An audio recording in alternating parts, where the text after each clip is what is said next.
I'm not going to go through the whole introducing each other process. I think we all generally know who each other is.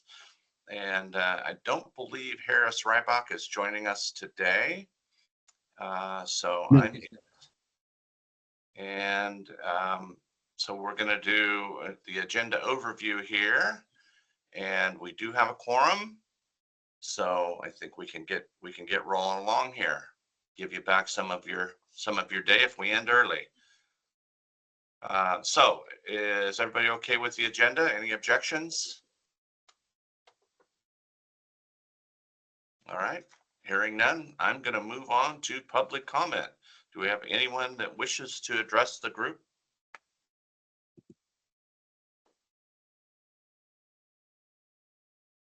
All right, that makes it simple. Don't hear anybody there. Next up is our consent agenda, which is our minutes from the January committee meeting. I need a motion and a second.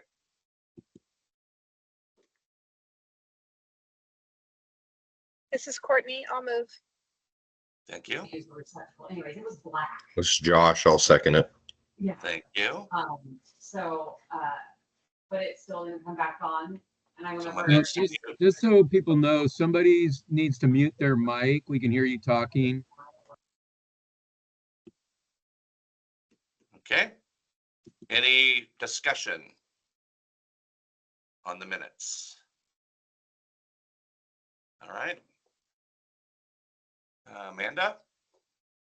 Good morning, everybody. I just want to note that my last name is just spelled wrong. It's Sullivan Astor, not Astor.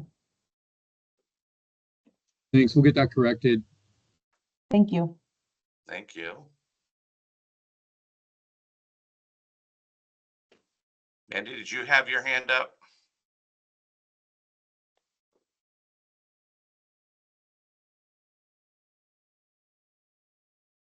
Okay. All right. Hearing nothing further, all those in favor signify by saying aye. Aye. Aye. Aye. Okay. Opposed, nay. Any abstentions? Feel like that we have moved that with a unanimous quorum. All right, next up is our workforce study, and Echo Northwest has got some presentation and discussion. Who's leading us off? Andrew? Yes, I am. And as usual, I'm going to struggle to share my screen here. Maybe this will work this time. Are people able to see slides? No. No, it's just your entire screen, but just the message saying that you are sharing your entire screen. Yep, that's not helpful.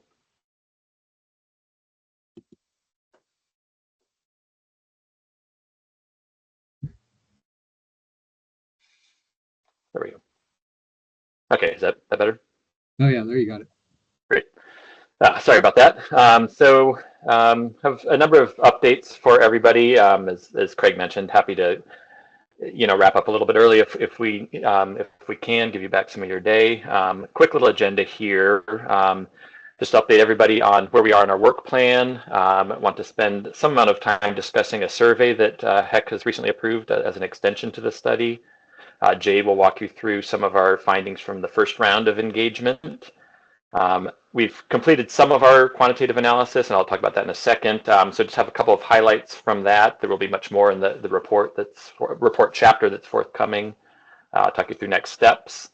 But for today, this is similar to a question we posed last time. Would like people to keep in mind as you're looking at the material, listening to Jade and me talk about some of our analysis, particularly in the interest of the survey I'm going to describe what perspectives, issues, and details are missing that we need to be addressing in the forestry workforce study. Is anything misaligned with your experience? Because we still have some runway to do additional analysis. The survey will be an opportunity to reach out to some industry people and get more input. So really interested in that kind of input, knowing that today is not a full presentation of our findings, but take this question, carry it forward as we start to provide draft chapters for the committee's review. So in terms of the work plan, as we have task 4, we have wrapped up the initial engagement. Again, Jade will be talking about that in a couple of minutes here. We have all but wrapped up our workforce analysis. We'll be delivering a draft chapter to the committee next week. And again, looking for your input on that.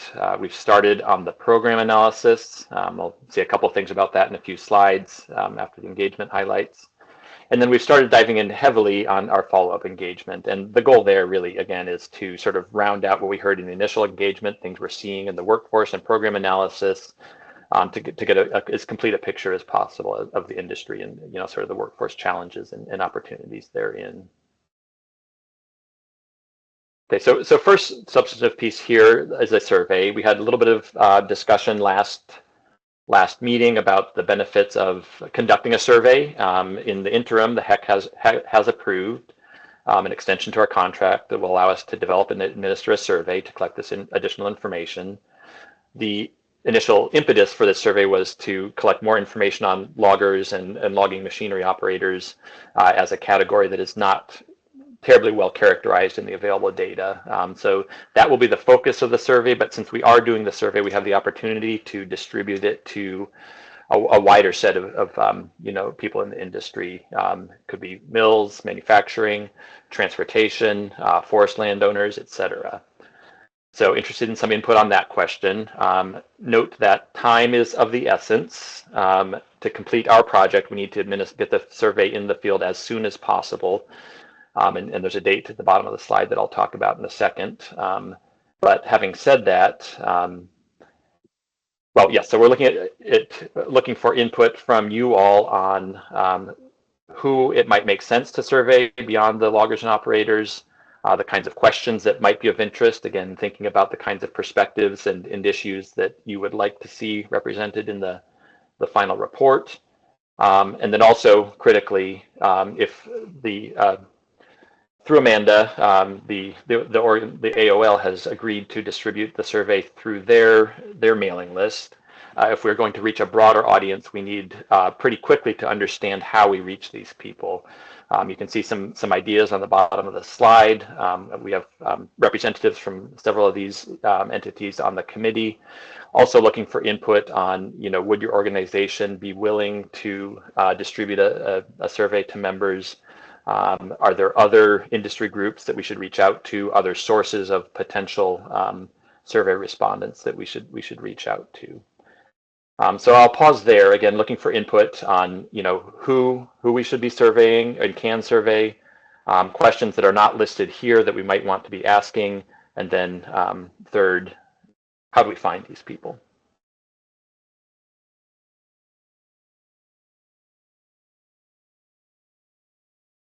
Well, this is Chris Edwards from OFIC. I can speak on behalf of our organization that we're happy to help distribute it to manufacturers, forest products manufacturers. Excellent, thank you.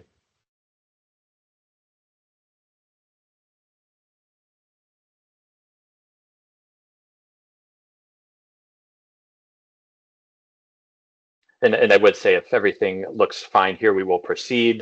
There is a trade-off in that the more different types of respondents we try to reach out to, in some sense, the more complex the survey development is, because we'll be asking probably a core set of questions of everybody, but then more targeted questions at different groups. But again, if this looks fine, we can certainly move on. I guess just one suggestion I have, if you're looking to reach landowners, the Oregon Small Woodlands Association might be an opportunity there. Mm-hmm. Great. Go ahead, Amanda. Yeah, and I would just add, as was mentioned, Associated Oregon Loggers has been engaging with Echo Northwest and trying to flesh this out, recognizing that not all the time our members are going to be able to engage in kind of these focus groups that many of the larger companies may have the capacity to participate in.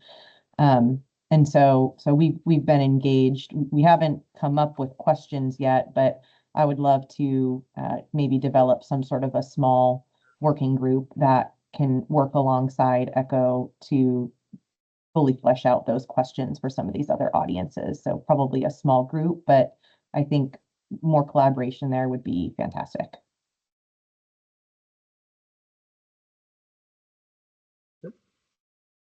Julie. Thanks. Yeah, I'm happy to help with that too. I just wanted to clarify on landowners if you were looking for the 75,000 small woodland owners or more aiming for the large landowners that would probably be more covered through FIC. I also wonder if Society of American Foresters that has a pretty good reach out to that, but that also includes federal workers. So just wanting to make sure we get targeted, but I'd also be willing to help think about that distribution. Yep, thank you. No, that would be helpful. And with respect to your question, I'd say both. And I think part of this conversation is helping us understand who would we be able to reach. And so I think important to get the perspectives of large and small landowners. And, if any particular group has better, sort of representation of one or the other, we would want to understand that. But certainly interested in both. Marcus. Yeah, Marcus Kaufman here with the Oregon Department of Forestry. I'm just curious if the kind of labor-intensive workforce is included in how y'all are thinking about loggers and operators, because a lot of the logger folks, that's going to be more of the equipment intensive, but I wouldn't want to miss the labor-intensive folks that are doing fuels reductions, surveys, stocking, all those kinds of things that wouldn't necessarily be in the same rubric of harvest activities. Mm-hmm. Mm-hmm. Yes, I mean, to the extent that those activities are represented in some of our other engagement activities, we've done another number of interviews and focus groups. Yes, I think in terms of a specific outreach to those workers, that's a different kind of challenge, which is, I think, not something we can do. But happy to talk further on that particular point. And just maybe really quick before Chris goes, my intent there would maybe be kind of the better word would maybe be contractors rather than loggers / operators to be more inclusive. But I would agree with you, Marcus, that kind of that whole suite of small business contractors, whether they're non-native English speakers, which is what kind of can preclude them from participating, or they're just small operations with limited available extra time to participate in something like this. Making the survey available would be, that would be the intent. And so we should probably think too about what it would look like to provide some translation opportunity for Spanish if we want to capture that. Mm-hmm. Yeah, and I guess to the extent that those contractors are part of these distribution lists, then we can reach them. I think we don't have the opportunity to go much beyond industry groups at this point, just because of the timeline. But. Chris. Yeah, it occurred to me that I referenced manufacturers, but obviously we can help distribute to large landowners as well. So just wanted to clarify that. Thank you.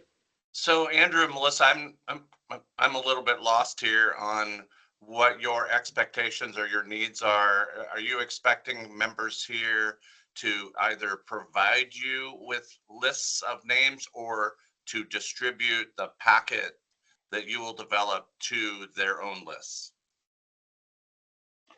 Either would be fine. Whatever is feasible. Again, the time is very short, so we just need to find the most efficient way to identify potential respondents and get the information out to them. And I think organized entities newsletters like AOL's is a great opportunity, because people are used to receiving those, and to the extent that they're reading them, it focuses their eyeballs on the survey. So I teed that up for you, Amanda, so please do jump in. Yeah, and I think when we were discussing this, thinking about survey links, so just a link to the survey, but having the same survey but potentially different geotagged links that go out via different mailing lists, so that we can kind of hone in on what audience that came from. If I'm capturing that correct. Yep. Somebody tell me if I'm not. That's right. That's right. Thanks, Craig. This may just be simple common sense, but my answer to that question, and you're probably already thinking this, whichever gets you the best rate of completion and return on the surveys, I think is the way you should go. To me, it seems like if it came from the organization that was sending it out to their partners, that there would be an increased, response rate as opposed to it. Not that I don't love you all at Echo because you're super good at what you do, but just thinking if the goal is to get the highest response rates possible, that might be the first strategy to take. Yep, no, I'd say that that's right. And short of if that's not possible for whatever reason, we can distribute links. But yes, agreed. Yeah, so I just want to make certain that inject that in there, put the emphasis on members. This is your time to please help get this last chance survey put out and get it back so that we get as much data as we possibly can. So this is our chance to join the team here and make certain that we get everything we can. So. Yeah, and I'll just jump in and say, if you hear us talking, you see your name here, you volunteered here to send something out, please let us know as soon as possible about what the timing of your regular mailings are so that we can plan for that and work with you on the regular schedule that you're already following for sending things out. Otherwise, we might be reaching out to you in the next couple of days with those questions. Todd. Yeah, apologies, Craig. I'm a curious sort today. One of the things I just heard about in a little bit of detail on Tuesday of this week was the last acronym under distribution options of COVID. I'm wondering, can you, Andrew, share a little bit with folks what COVID is? Yeah, no, it's a statewide registry of certified small and disadvantaged businesses. So women-owned businesses, minority-owned businesses, veteran-owned businesses, and so it collects people get certified for this, and then are in a registry identified by their industry. And there are a number of forest. I think Melissa counted several dozen potentially forest-related firms on that list, and and for a prior project, they have provided access to distribute a survey, and so we expect the same thing would be possible with this survey. That would potentially expand the pool of respondents and provide a perspective from a specific slice of the industry as well, specifically certified businesses. Great, thanks, Andrew. Rex.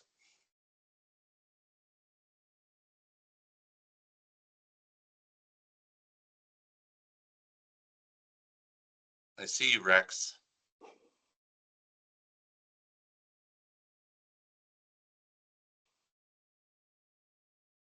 All right. Yeah, I just would like to underscore that, using the term workers and defining workers different than employees, because I would approximate that a third of the people working in the forest don't have employees, and they're not employees. They're partners or proprietors. They operate machinery, trucks, do work without employees, and so that's one of the things we're trying to capture here. Absolutely. Great point.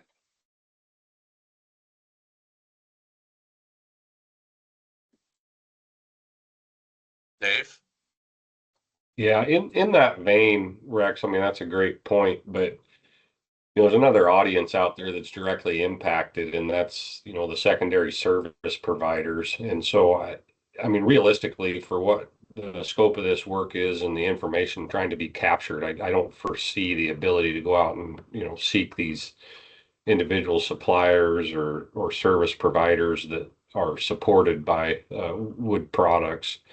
But maybe there's a portion of the survey questions that you're asking these, direct business owners to figure out, where they're spending money, what services they're using, and maybe there's kind of a bucket in your survey that you can kind of start throwing a list of names or even a value at. Yes, yeah, and thank you for that input. That's the kind of thing we're looking for and the kinds of questions we're thinking about. I will also say though that as I mentioned, we're moving into our follow-up engagement, and the perspectives you mentioned are maybe not something we have adequately captured, possibly because of the scope, but if we can, if there's a specific one or two people that could speak to those concerns generally. I mean, there are only 2 data points, but we have the opportunity to do a few more interviews as well. We've identified some candidates already, but do have a little bit of space to talk to more people if there's something that you feel would be otherwise missed. Yeah, I haven't seen the survey, so I can't speak to that. Amanda. Yeah, I really appreciate, Dave, your focus there. I just want to put a finer point on that. I think part of the bill and the RFP kind of talks to the economic impact of the sector at large. And so all of those secondary, tertiary companies that are support services within these communities of which we serve and engage all kind of make up that entire economic and sector view, of which, personally, I feel like has been lost sort of in the conversation. Where when we talk about the forest sector, it seems like people get really focused on sort of those constituencies that are on the screen in that second bullet point, when there's so much more than that. And I really think that the intent is to fully capture, that entirety of the sector, that if something bad or good happens to the sector, who does that impact, right? And how does that impact the state at large? And so if there can be some sort of a question that tries to get at that, kind of like Dave was talking about, I think that would be of huge benefit in the wrap up for the report. And I think one other comment, just quickly, if I can, is kind of trying to think about the focus of this survey really being for kind of companies, employers, businesses. It's not necessarily to survey every employee out there and get their opinions about the sector. It's really to get the perspectives of those that are engaging in workforce development, that are trying to hire people, that are trying to get work, that are trying to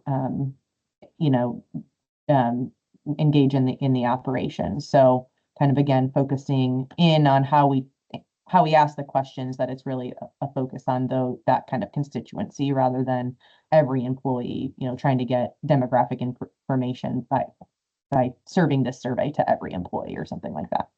That's right.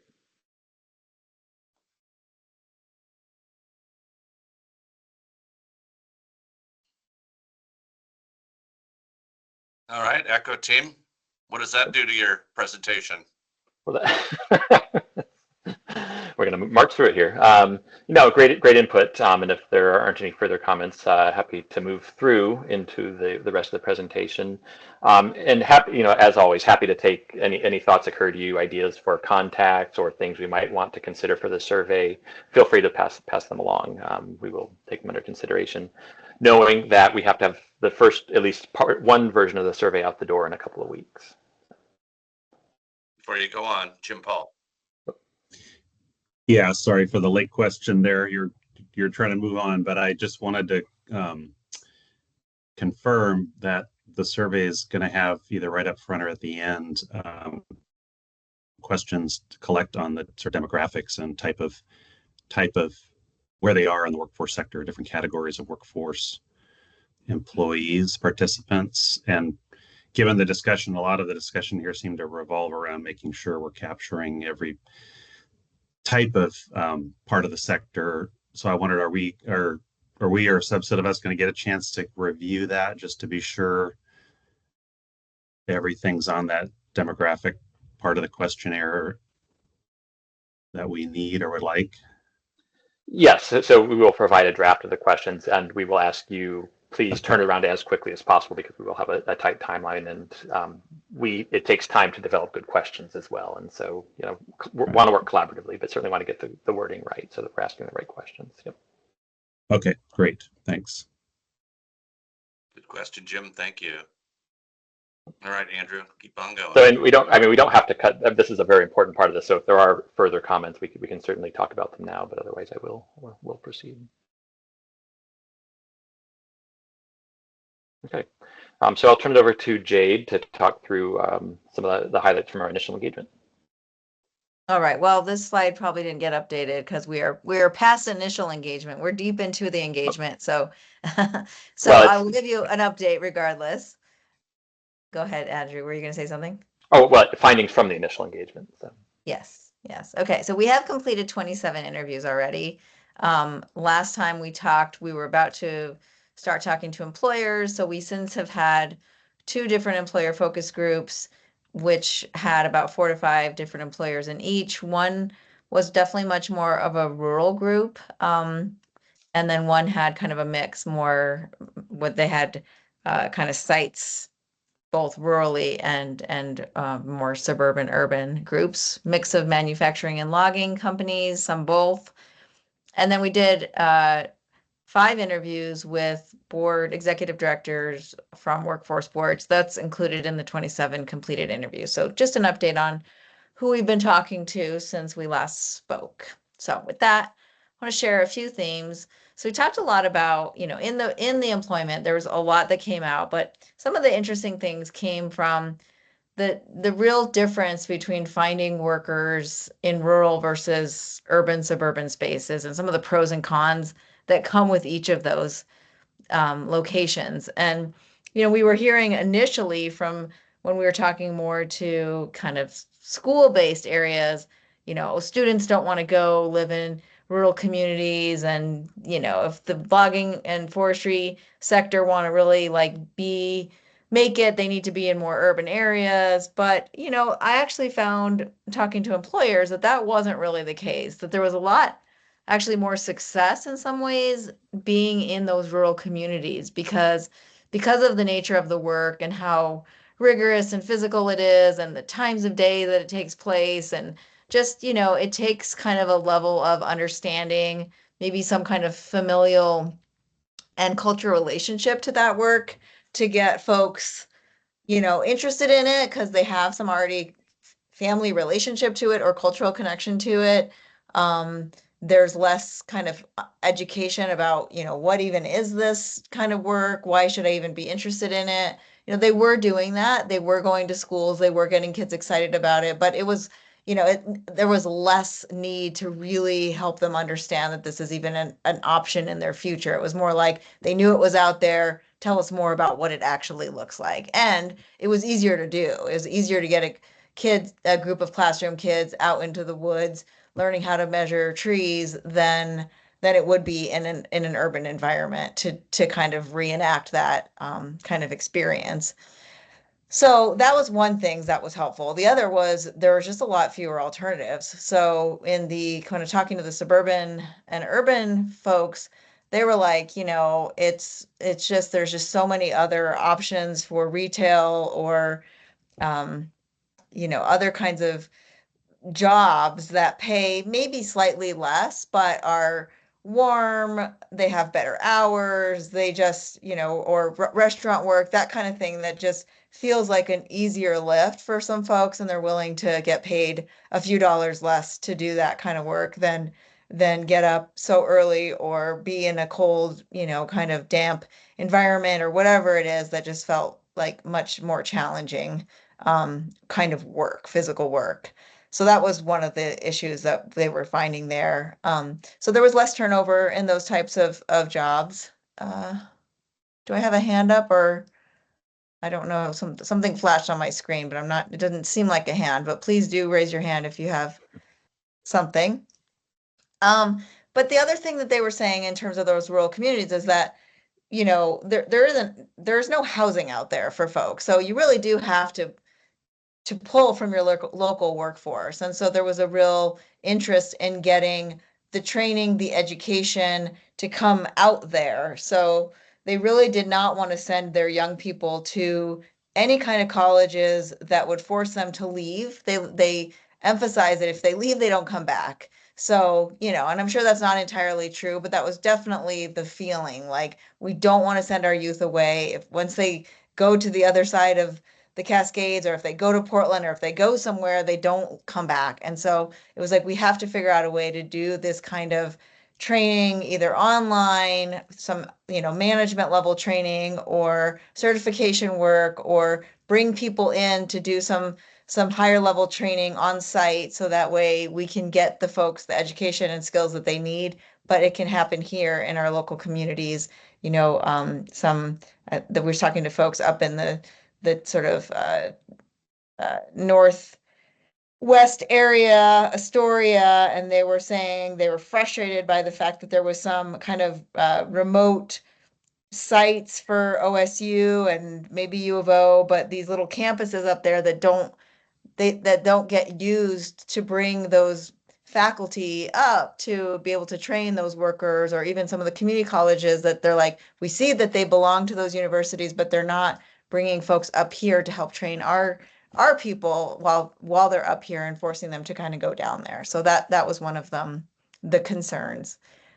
Whereas, you know, the reality in the more urban and suburban is that they recognize that that's where there's more, you know, there's more labor, and also the recognition that we are in a time when two paycheck families are pretty much the norm, and that it was, you know, no one was getting by on one worker in a factory anymore, and that everybody's spouse was going to need to work. And so that, you know, that it was just going to have to happen, that someone that worked in one of their facilities was also going to have a spouse that worked, and that just made it easier to accommodate the families where that was happening.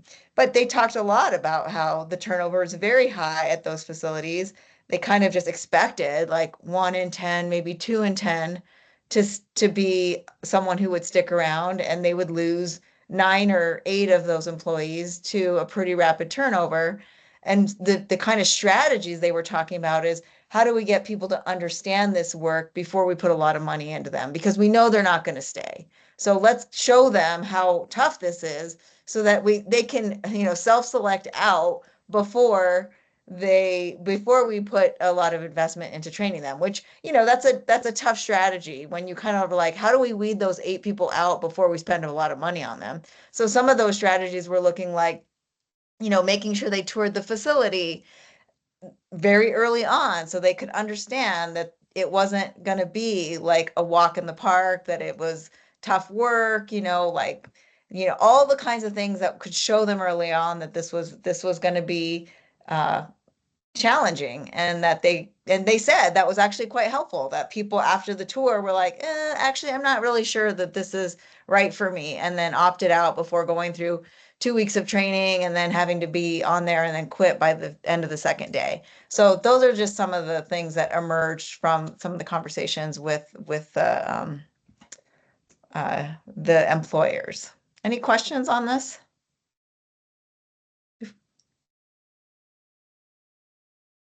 I might inject. Was there any questions about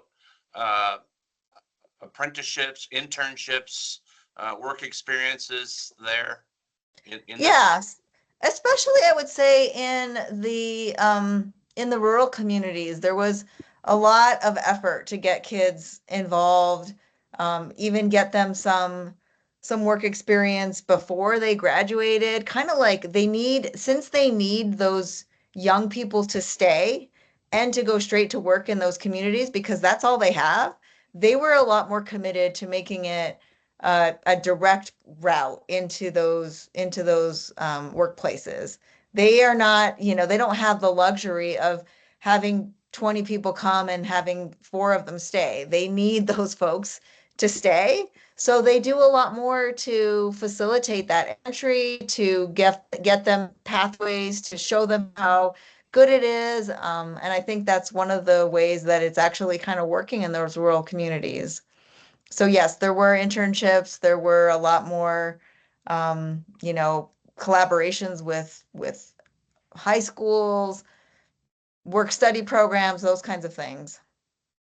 At the highest level, there was even someone working with a university called Reach University, and I looked it up, and it's kind of interesting, where you can earn your degree through work. So this university kind of has you do your schoolwork online on the weekends, but a lot of your college credits come from your, you know, your work through your workplace, and it's actually affordable. So I was like, at first I was quite skeptical. I thought, well, what is this? Is this some kind of, you know, pay for a degree?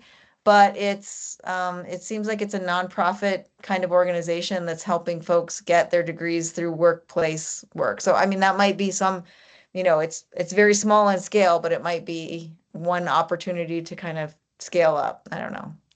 Thank you. Jim.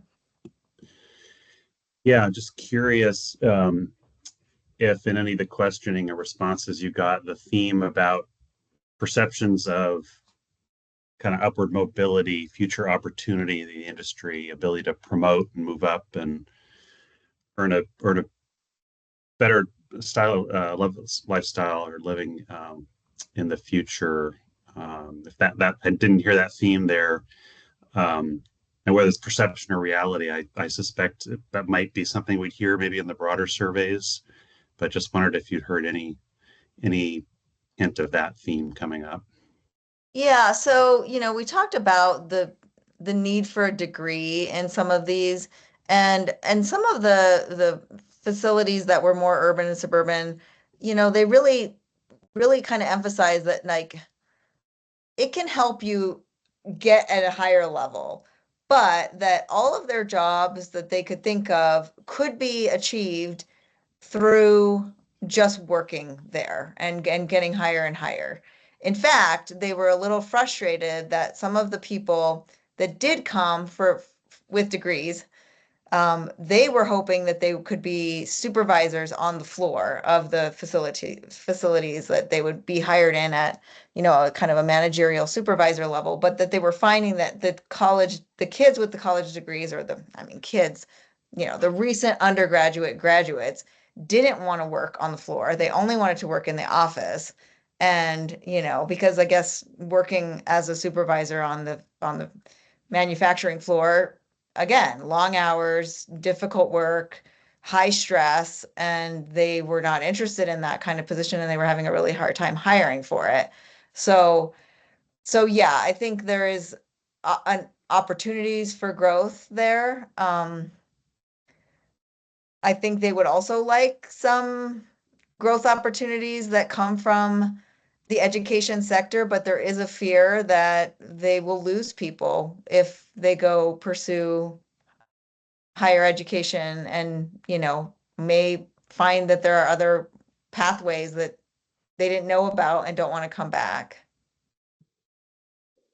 Yep, and so just one other sort of dimension to that, Jade. I don't know how often we heard this, but one thing that we did hear was that, Jim, you mentioned perception that, you know, the entry level jobs often are hard, dirty, whatever, but that there are pathways. You know, you do your time on the floor and then you can move up, and that people aren't aware of those pathways, and, you know, making them aware of those, whether it's, I mean, you know, if you can say, hey, go get this college degree and come back and we'll hire you for twice your salary, that's one thing. But a lot of these jobs are not like that, and helping communicate the fact that, yes, there are some pathways that you don't necessarily need to go get that degree. You can just sort of move up.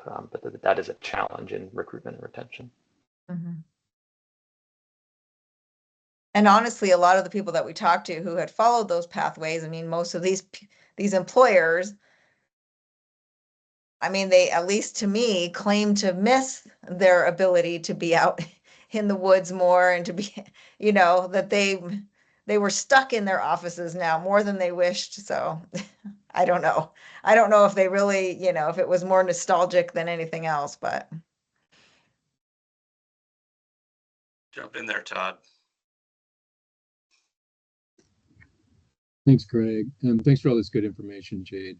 One of the things I've heard quite a bit in the last few months, and I'm curious to see if you've heard any of this in your conversations, is that, you know, we all know that truck drivers are, represent a lot of jobs, pretty much every state in the union, if not the most number of jobs. And we, like many states, do not have enough talent in the pipeline to meet demand. So one of the things I've, as I said, heard in the recent past multiple times is that there's a significant barrier given, we all know also what's happened with insurance premiums for various reasons, including inflation and the forest fires. And one of the barriers that's happening for employers as well as newly minted CDL holders is that the insurance premiums either the insurance companies to even refuse to insure newly minted CDL drivers, or the premiums that they charge for those new drivers with little to no experience are just astronomical, and it doesn't pencil out for the employer. Are you hearing things around that? And if so, what have you heard? That's a good question. So yes, first of all, CDL drivers come up as the number one job that every single one of these companies say is, when we ask them what's the top of your list, that's for sure it. There has been one group that did talk a lot about some of the specific issues around these drivers. I think insurance came up. There were other issues as well, I think, around the specifics of the kinds of trucks, as well as the difference between the kind of independent truck drivers and then the truck drivers that drive the trucks that belong to a company. I don't remember all the details. A lot of this is new for me because I don't, work in this industry, but we do have notes on all that, and I'll make sure that we pull those out and look carefully at them because of this, the reality that this is such a high need area. And, we're seeing this insurance issue in other industries and other sectors too, like the housing sector and the issues around insurance. And I think if there's any specific sector that's having specific insurance issues, then maybe that is a recommendation that, that the state can offer some kind of subsidized insurance issues around this, just to get a small group of folks able to be up and running. Because we know that trucking is a real economic driver for getting products around. So, well, and sort of the way we are looking at it from a workforce development perspective is how can we help come alongside and support newly minted CDL holders if they individually as an operator, or for a larger company with a fleet of trucks, be they log trucks, chip trucks, whatever. How can we get them plugged into work-based learning strategies so that they can ramp up in order to meet the actuarial or underwriting risk demands, so that it'll drop the premiums and make it pencil out for the P&L guys. So thanks for that. I appreciate that. Rex? Yeah, I would say you should probably try to avoid going down a rabbit hole. There are many positions in the forest, and there are minimum qualifications for just about all of them in terms of those skilled trades. Yeah, and what you're talking about for a CDL skilled trades driver in the forest, they're not going to be under 25 years old. And so this underscores the critical need for pathways described of how people can go from, say, age 17 and a high school graduate to get to somewhere in 25. There's got to be pathways, but no, the state's not going to solve the problem of you're not going to have having a 21-year-old CDL driver. Not going to happen. So don't need to go there. Okay. Amanda? Before I make my comment, I just want to be cautious of time. Yep.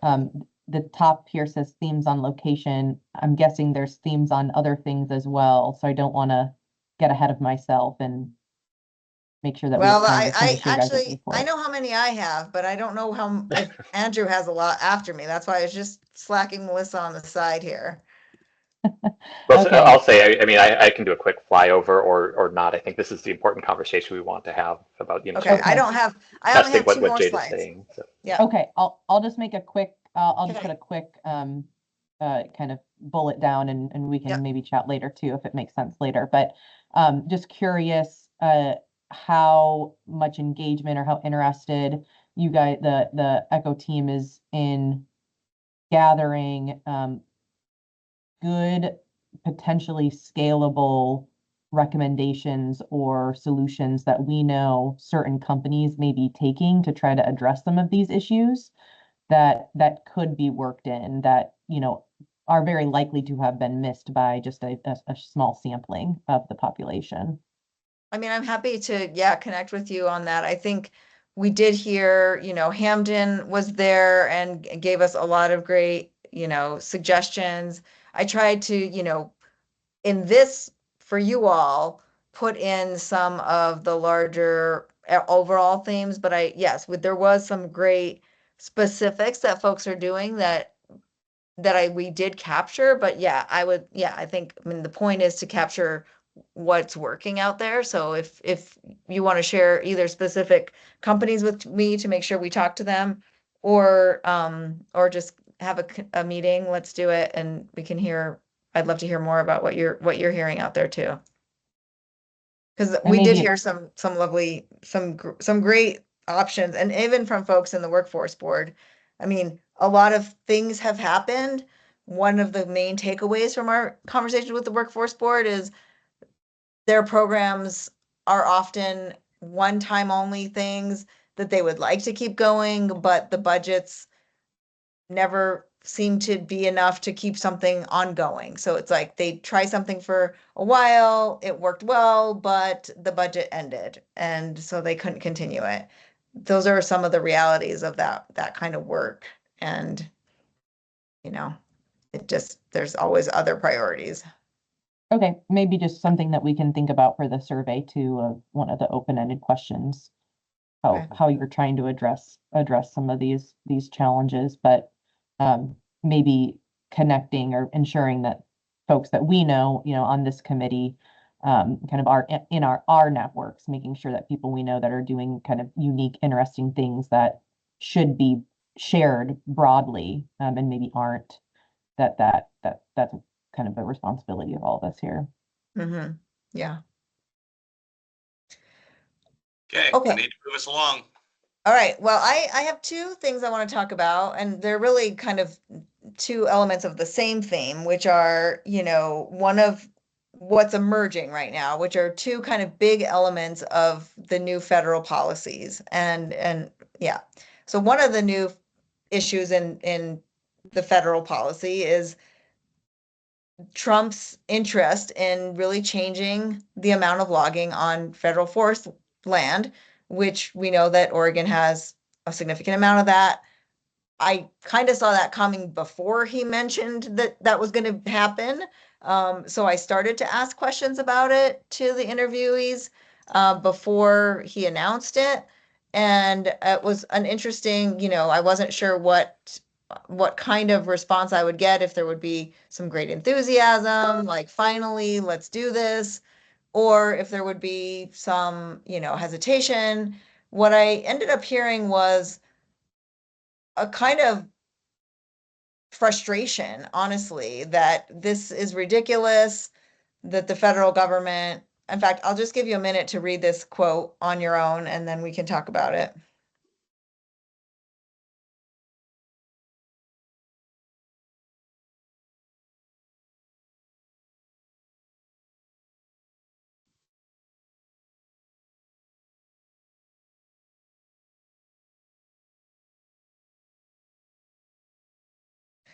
Yeah, so it's kind of like it's too late, and it's not forever too late, but it's too late to do this unless we're guaranteed that this is going to be something that's going to last for a while. Like this can't be a 4-year plan. And then if we get a Democrat in the next presidency and then it changes again and we've invested all this thing, like it's not worth it for us to get reset up and not know what the future will hold here. And so if that's the case, then this is not a viable option for us. And so, knowing that, we want to make sure that we're, not ignoring this large context piece that is happening daily around us for this report, but also wondering how you want to help us think about this context as we approach it. I see your hand up. I just want to mention the tariffs. That was very new. I didn't have time to think about that, but, or ask about that, but obviously that's going to impact. Rex. I guess I would suggest that this is another rabbit hole that we don't need to go down. We already know, in the absence of anything that's happening on Capitol Hill, that we have greater workforce demands in rural Oregon and the rural Oregon forest, and we should proceed accordingly. That this is a political policy matter that doesn't have any role in this particular study, please. Okay, well, I've got one more for you, and then we can open it up and talk about all of them. Andrew. Okay, also the role of immigrant labor in this. And again, when I mention this, this is coming out of the employer focus group. I don't know whether the people that they're talking about, we talked about HB2 visa workers. So those are folks, immigrants who are here on visas, temporary visas.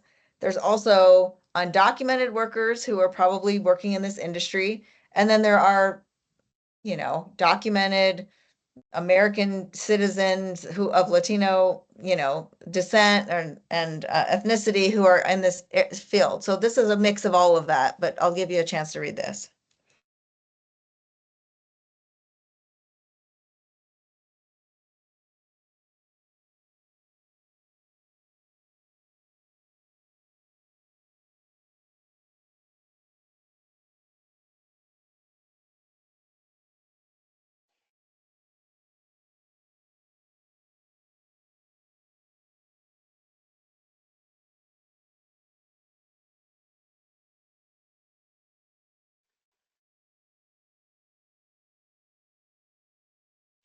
So we do know that when it comes to the employers, they are certain that they need a workforce. And when I brought up their Latino workers, whether, documented or undocumented, they were like, they're our best workers. They're the most consistent. They do the grunt labor. We can't live without them. And, I think I don't know if that will change or not in this sector, but right now we're seeing an increased, commitment to reducing at least both legal immigration and illegal immigration in our country. So I don't know if you want us to go here or address it in any particular way. Add it to the survey. Amanda. Yeah, I'll just add that it is an important part of our workforce, and I think a significantly ignored part of the diversity of our demographics in our sector. That we do provide good paying jobs for people that are doing this work, and sometimes that's taken out of context, or employers are painted in a really negative and derogatory light, when in actuality, the folks that are doing this work tend to be quite happy and are very excited to be able to support their families at home and give them a much better life than they otherwise would have had. So, that's what we hear from our members that utilize H-2B visa workers. Obviously, we do not represent all of those employers in the state within the forest sector, but I do think at the very least, from a demographics perspective, it's something that we should be reporting on. Now, from the political side of what the recommendation is from that, I think keeping it more high level that it's an important part of the workforce is probably better than trying to opine on how Oregon should try to influence Department of Homeland Security to increase this labor force. Mhm. I agree. It's an undeniable data point that has to be in the study. Yeah, and I'll just add that the H-2B worker is a longstanding, significant, and important part of the forest sector workforce, and that access to H-2B workers is important. So that's part of the discussion, but the politics of how many or how few, we don't need to go there.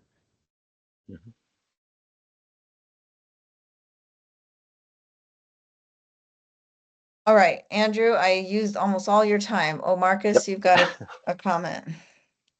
Yeah, I'm just agreeing with other folks on the importance of the issue, and one particular angle that I think would be useful to better understand is the extent to which the political climate creates exposure for the industry and the potential for disruption.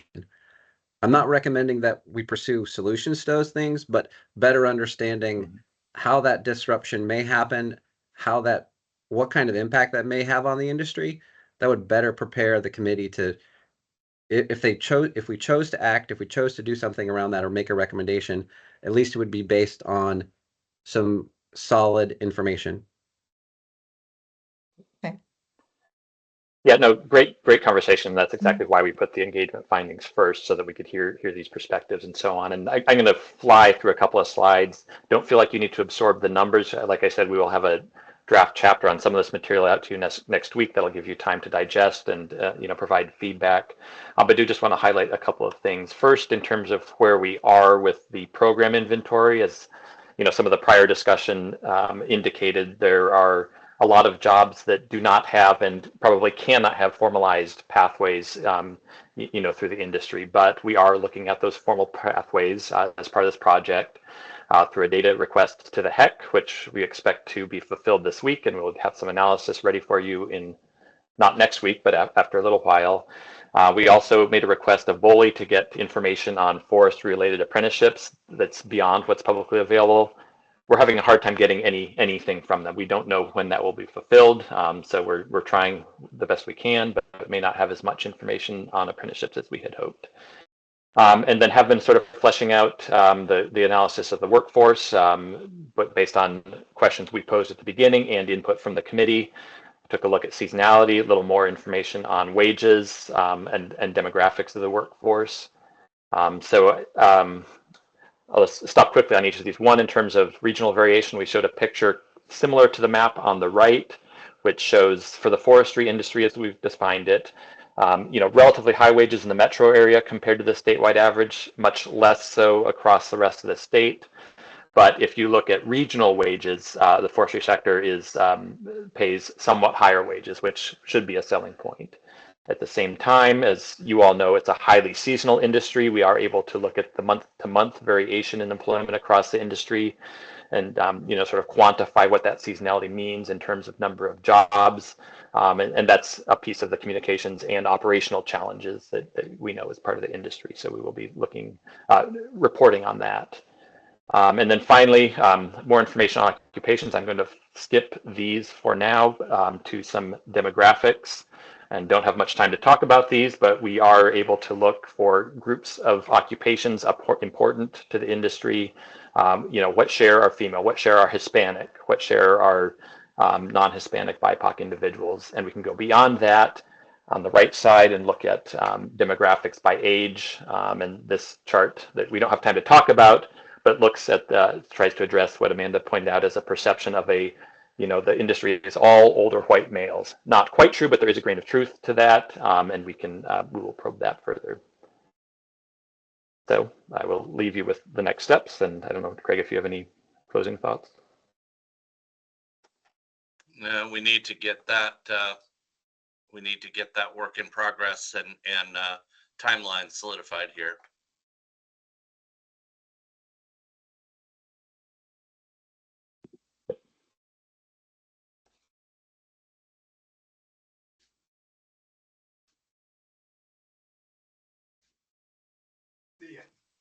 Amanda. I'll let Chris go first since I've talked a lot. Well, this is a go back, so you may regret that. It was taking me a minute to think about the H-2B visa aspect to this, and I think it's important that that the reasons that we explore or talk about the reasons that H-2B visa workers are such an important part of the workforce in the sector. It's been my personal experience when I used to work in manufacturing. I no longer do that, obviously, but it's been my personal experience and anecdotally talking with members of our trade association, and it's been my experience that it's not a matter of wages as much as it is culture. So I mean, you could throw a lot of money at some of the more physically demanding jobs in the sector, and you can't find a steady, reliable workforce that's willing to do that. But there are a lot of people that grow up with that expectation that they will, come north to the US, make good money for a period of time. They're sending it home. Then they go back home. They take a bunch of money with them. And that has been an aspect of their upbringing and expectations. And they have friends that do that. And it's this cultural thing. And I know that if it were just a matter of money, it wouldn't be as difficult to find workers to do some of this work. And people grow up, it's 2025 now, not 1955. And so culture has changed, and society has changed. And I don't know how you tease that out, but I'm uncomfortable. I'm uncomfortable for the potential of the report making it look like you've got big companies that are exploiting cheap labor, because that's not the essence of what's happening. It is an ability to find workers that are willing to do that work, and it's not $5 or $10 an hour makes the difference. And a lot of those workers make really good money. Rex, did you have your hand up too? Yeah, I'll just agree and echo strongly with what Chris is saying. It's a very important part of our component of our sector, but we don't need to commingle the visa worker with the American worker. But it's there. It's been there longer than most of you have been alive. And so we aren't going to do away with it. And we don't, for cultural reasons, we don't want to do away with it. It works. If it's not, the wheel is not broken, so we don't need to fix it. We just need to continue making it work really well. Thank you. And Amanda? Yeah, I had a quick question back on the seasonality slide that you had, Andrew. And I was curious if there was a focus there on any part of the sector that seemed to be more seasonal than other parts, like if manufacturing, operations, contract work, like where specifically that seasonality was coming into place when you were analyzing the data. And then secondly, one thing that we are often looking at on the contractor side is how shutdowns during fire season also affect layoff potential, which has a pretty significant effect for those of our members that do not engage in kind of Viper contracting or fire contracting, and how those types of you know, in many cases, not simply management decisions, but policy decisions by landowners affect the stability of the operating workforce, where sometimes people get laid off and they don't come back.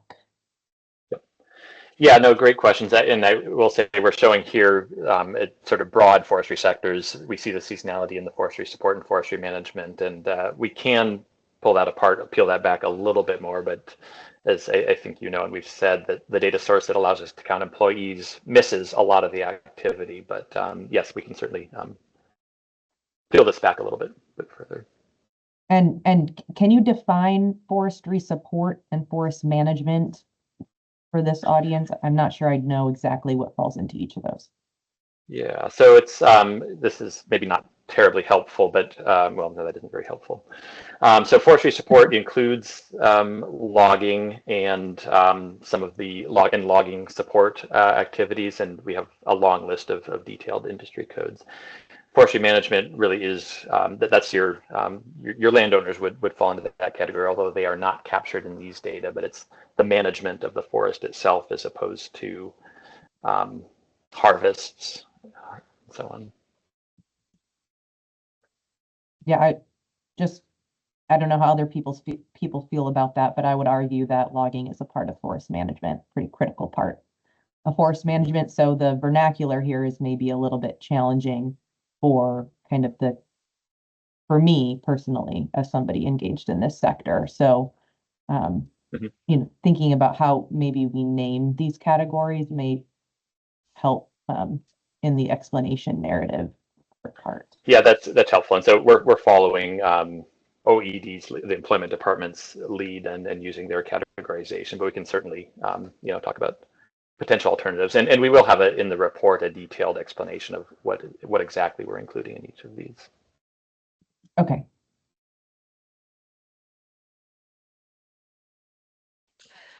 Yeah, and I was just gonna follow up on that I think it's easy enough, Amanda, to pull out forestry support that includes things like nurseries, machinery, manufacturing, firefighting, and then OED typically keeps logging in a different one. It's just more those contractors that go between like firefighting and logging that sometimes are hard ones that end up getting in both categories, which is why it ends up often getting put together. So just to give you a little background of why they end up often putting those together.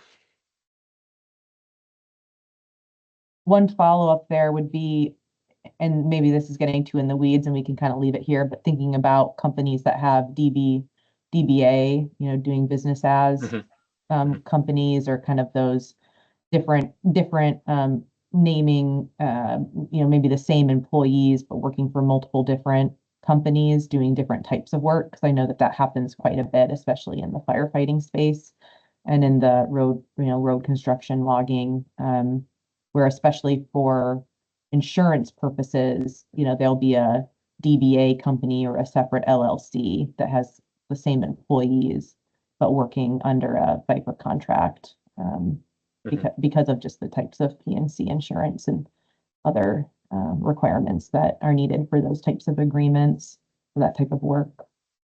Yeah, and I don't know how that gets parsed out. Right, and that's one of the ambiguities of the available data.